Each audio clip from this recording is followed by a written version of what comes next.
السلام علیکم فرینڈس، آج ہماری صحیح بخاری کا درس میں ہم نے ایک سے لے کر 3 تک کی حدیث شریف تو مکمل کی تھی۔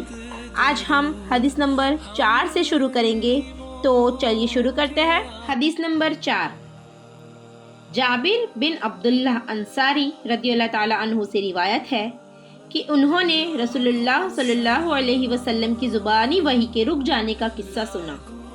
آپ نے بیان فرمایا، ایک روز میں راستے سے گزر رہا تھا کہ اچانک مجھے آسمان سے ایک آواز سنائی دی۔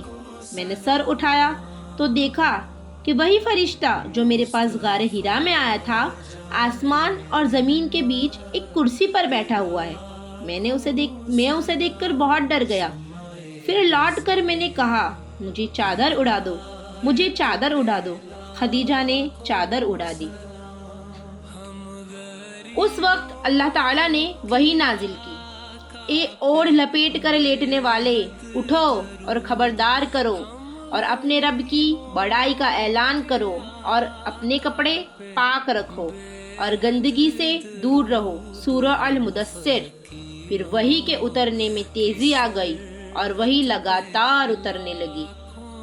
یہ حدیث شریف میں جو دوسری بار وحی آئی ہوگی اس کا قصہ ہے کہ دوسری بار وحی آئی تو حضور پھر سے ڈر گئے تھے اور خدیجہ رضی اللہ تعالیٰ عنہ سے کہا کہ مجھے چادر اڑا دو۔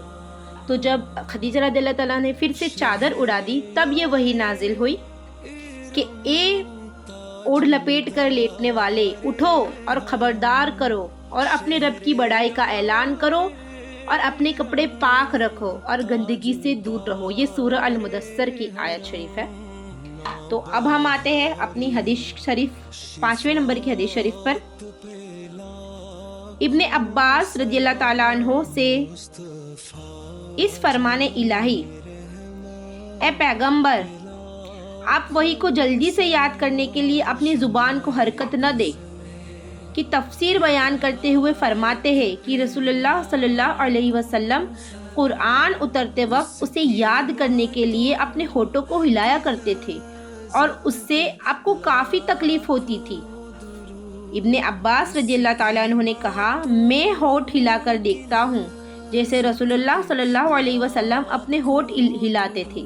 اس پر اللہ تعالیٰ نے فرمایا، اے نبی، اس وحی کو جلدی یاد کرنے کے لیے اپنی زبان کو حرکت نہ دو، اس کو جمع کرنا اور پڑھا دینا ہماری ذمہ داری ہے، یعنی آپ کے سینے میں محفوظ کر دینا اور پڑھا دینا یہ ہم پر ہے۔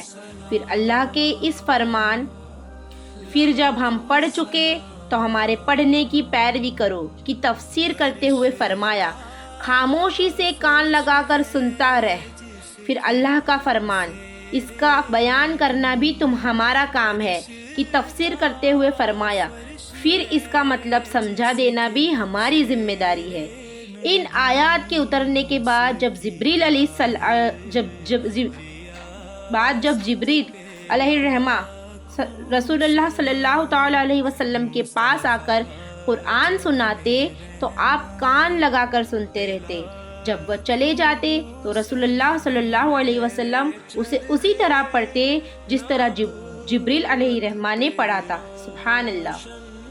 اس حدیث شریف میں ہے کہ جب وحی آتی تھی تو حضور صلی اللہ علیہ وسلم جو ہے وہ اسے یاد کرنے کے لیے جلدی اپنے ہونٹ ہلاتے تھے، جس سے ان کو بہت تکلیف ہوتی تھی۔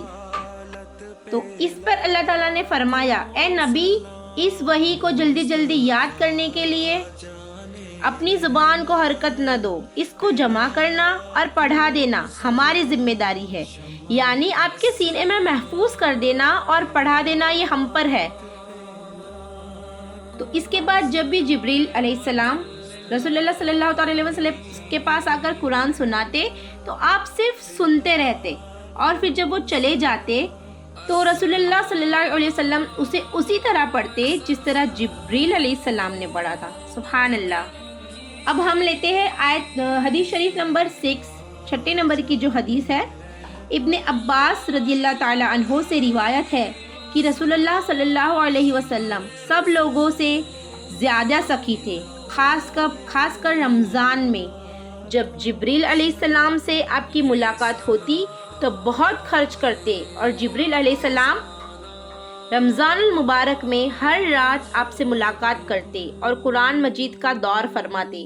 الغرض رسول اللہ صلی اللہ علیہ وسلم صدقہ کرنے میں آندھی سے بھی زیادہ تیز رفتار ہوتی۔ سبحان اللہ۔